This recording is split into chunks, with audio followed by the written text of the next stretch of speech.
welcome back to my YouTube channel. My name is Olufolake. On this channel, we talk everything relocation, Canada basically. And I have a plan to make a video on other things, right? But still relating to, right? But I'll find time to do that. So today I'm going to be talking about using agents. Okay, so what made me become a YouTuber is because I wanted to give back and help people have answers to this question. So I had a lot of questions coming. How'd you do it? How'd you do it? And I figured that I can't answer everyone. So I'm able to refer people to the videos, and it has been helpful. And I'm so grateful for the opportunity as well. So today we're going to be talking about spotting fake agents. We're going to be talking about red flag, just what to know and to avoid agents, and also your duty as the person using the agent. Now, I'm assuming that you're going to use an agent because you have no other choice. If you have a choice, I would rather you do your visa application yourself, especially when it comes to your study permit and when it comes to your visitor's visa as well. You know, these temporary permit holders. You know, I think Canada is one country that every single information you need is online. Now, some things can get complicated. That is why they have communities that can help you get clarity. That is why you have people that can ask, and you have videos like this, and there are a host of other videos on YouTube. Of course, you have to be careful of information overload, and I know that is something that also causes a lot of havoc, right? So before I proceed, please don't forget to subscribe, don't forget to like, don't forget to share these videos so that it can also get to others, because the issue of agents and is becoming so much of a big deal. And I'm pressed. I feel pressed. Like when I hear things, I'm like, did someone do that to you? And I'd be like, arrest the person. Right? So I think the first thing I would say today is, who are agents? I always define. Now, agents are third parties, persons that put themselves out as like a support or that can help you acquire a visa. Now, there are also people called registered immigration consultants. I know they are very expensive. So I'm saying, if for any reason you can afford to pay someone to do it for you, why are you not going to the registered consultants? Why agents? Now, some agents, they've done stuff over time and they got lucky with it. But I can assure you that these days, it's getting crazier. I mean, these days, there is no more visa application that requires you to go for an interview. Everything has to be put together. So you have communities to use. You have videos like mine to watch and a host of others on YouTube. Like I get videos coming to me, I'm like, oh, this information is out there. So YouTube is a school on itself. Then most importantly, cic.gc.ca should be your best friend. That is the website of the Canadian government.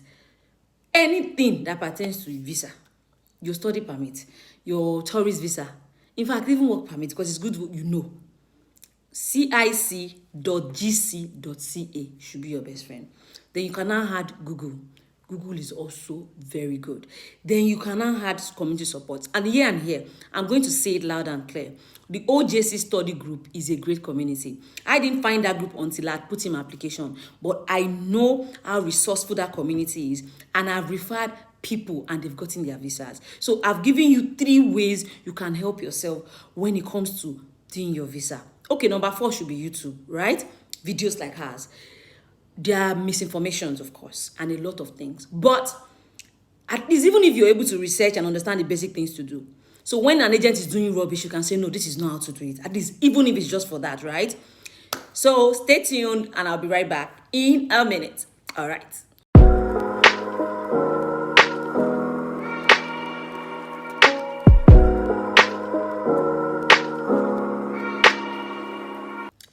Welcome back. Don't forget to subscribe. Don't forget to share. Don't forget to share this video. Okay, thank you. So the first thing I'm going to attend to is location of agents. Now, I know people had asked me, oh, my agent is actually in Canada. They're not in Nigeria. Number 1, anybody can say they are anywhere and they might not be. Number 2, they can actually be anywhere else other than Nigeria, and doesn't mean that they can scam you. Scam is everywhere. I think sometimes early this year, there was an issue of a lot of students from India coming with fake admission letters. Do you understand? I should have mentioned that. They won't mention that to you. So what I'm saying in essence is that location of your agent doesn't matter as to whether they're fake or not. Now, a lot of registered consultants are actually in Canada. I mean, but doesn't mean that they can't travel back home or something. So if you can afford it, because I hear that some of them charge $2,000, fine. If you cannot, we have hand holding like I do. We have communities like I've mentioned. You have YouTube, like I've said. You have videos you can watch. But I keep saying this every time. Be careful of information overload, right?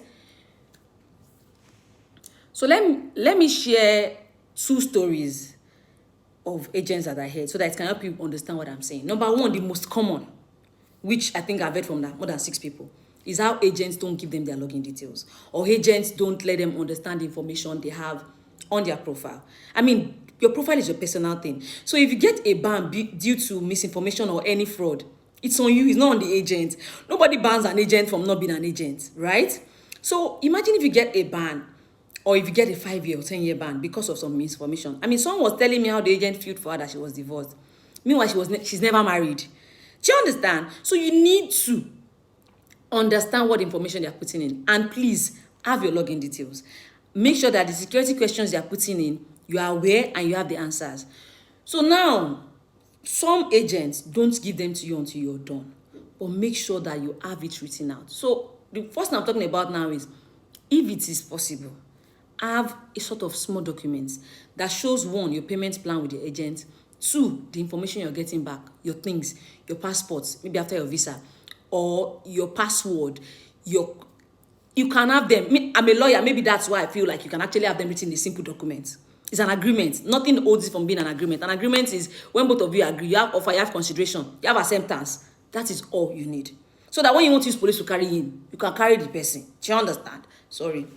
Okay, so what I'm trying to say is that, number 1, have an agreement. So I also know that some people go to agents, pay them their first deposit. When they get visa, they don't want to answer again. Now, these agents are not foolish. They would hold on to your visa, right? So I've heard all of that. So please, while we're also fighting bad agents, you also need to make sure that you're holding on to your end of the bargain. So I'm going to make a list of red flags to watch out for for you to know that this one is a no-go area. Because they're actually good agents, so that they are not registered consultants. I won't lie. I didn't use one. I did it myself, and that's why I'm here. But I want to state red flags that will help you know what agents to avoid, people to run from, right? My number 1 red flag is the agent that says, just tell me your name and your passport page. I'll put every other information in. It means that the agent wants to put in false information for you. Because how do you tell someone to just bring on their passport page? Is everything on their passport page? How many parents is alive that they have? How many kids do they have? All those kind of things. Don't, the moment the person say, you know what, I just want your data page and give me 2 million naira, I'll get you your visa. Pack your shoe and run. That's number 1 red flag of fake agents. Number 2, avoid agents that promise you visa. No agent has an affiliation with the Canadian embassy or visa officer. They don't know anybody. There's nothing they can do to speed up your process. There's nothing they can do to make sure you get it. The only thing they can do as an agent is to ensure that they put together the right documents for you so that your chances of getting your visa is increased. Certainly nothing else. They don't meant to hear, I promise you visa. Run. Run as fast as you can.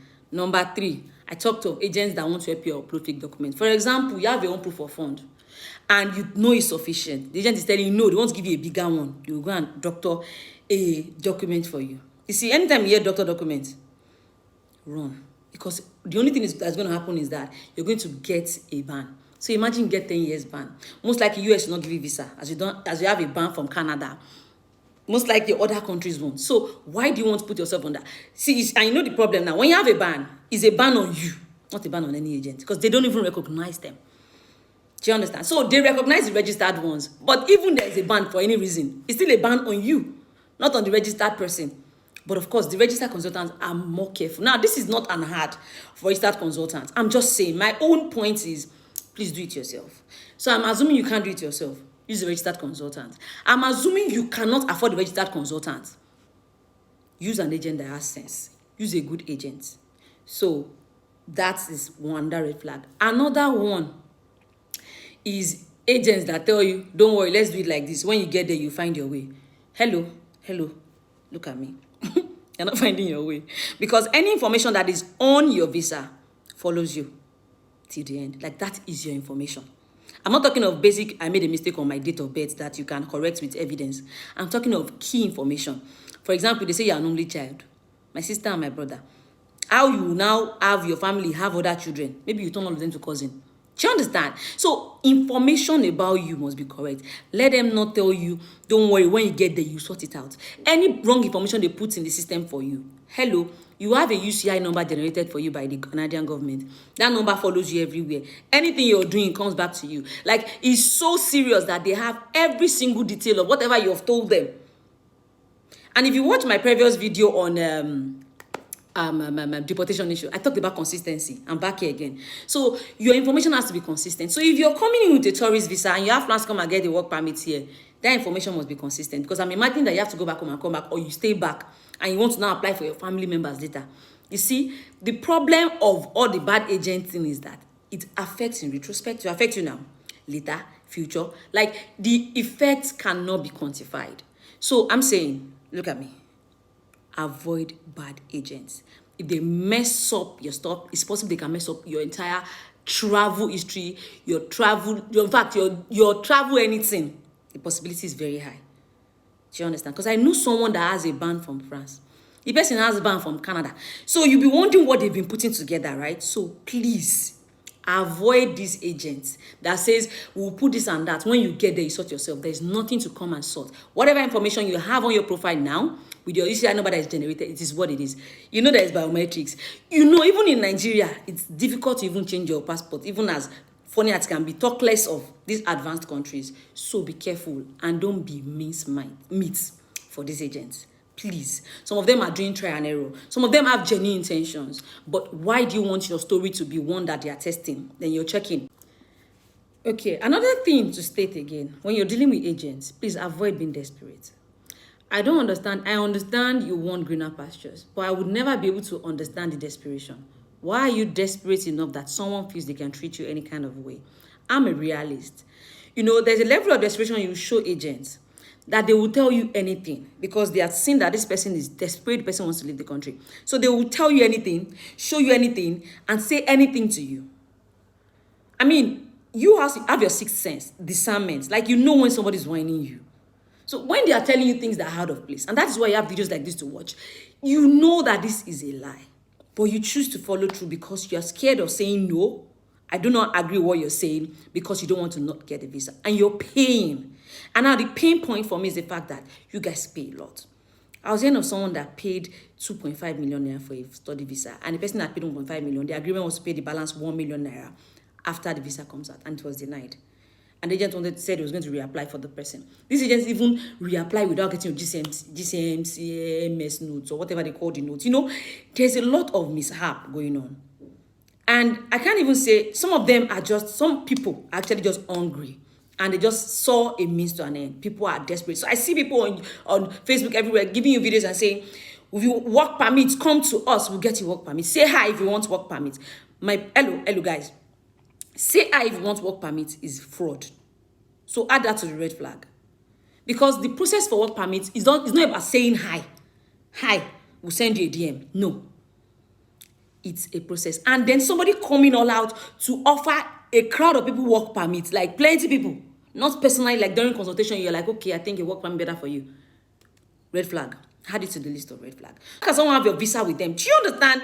That is your document. Your personal documents. And that's why I wonder the kind of power people give to agents, whoever they are, you know. So the point I'm trying to make is this. I'd mentioned that you should make sure you have documents or maybe some sort of evidence that shows, you know, this relationship, this information, right? But also make sure that you're not going to agents that have just evil intention. And so they were lucky enough to get you the visa and they become a god over your life. I don't even know how else to explain these things. These stories are too much. If I want to bring out stories, I know someone also that the person is already here in Canada. The person wants to do visa for their family and decided that, you know what, I won't do it myself. Now I understand how to do it. The agent refused to release any of the information. Now, good thing, there's a solution to that. The agent might have written in the application that the person is single. You never can tell. Now, you know, because I'm wondering, If I'm already here, I've paid you your balance, why am I not getting my login details? So if they are written single for the person doesn't know, but there's a solution to that. You can actually create email and all of that. Let's assume you're not doing it for your family and they've written single for you. How do you add that? You wanna have wife and kids suddenly. You see? You see why you have to be involved? You see why you have to be consistent? You see how you have to try to do it yourself if you can?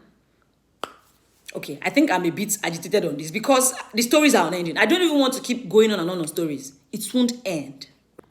So conclusively, if you have to use an agent, make sure you try to tick all these boxes. Make sure you avoid the agents I said you should avoid, the red flags. Refer to this video as much as you can. If I can make a list of the people you're avoiding, if you know you can't do your video yourself. But if you ask me, I think hand holding will work for you. I think joining communities will work for you. And watching videos and then sitting down on cic.gc.ca is I don't know. It's something you should be doing as someone that wants to migrate to Canada. Okay, so I hope you find this very helpful. Please don't forget to subscribe. Don't forget to like and turn on the notification button. Okay, my next video is going to be on, guess the topic. Keep guessing. All right, bye.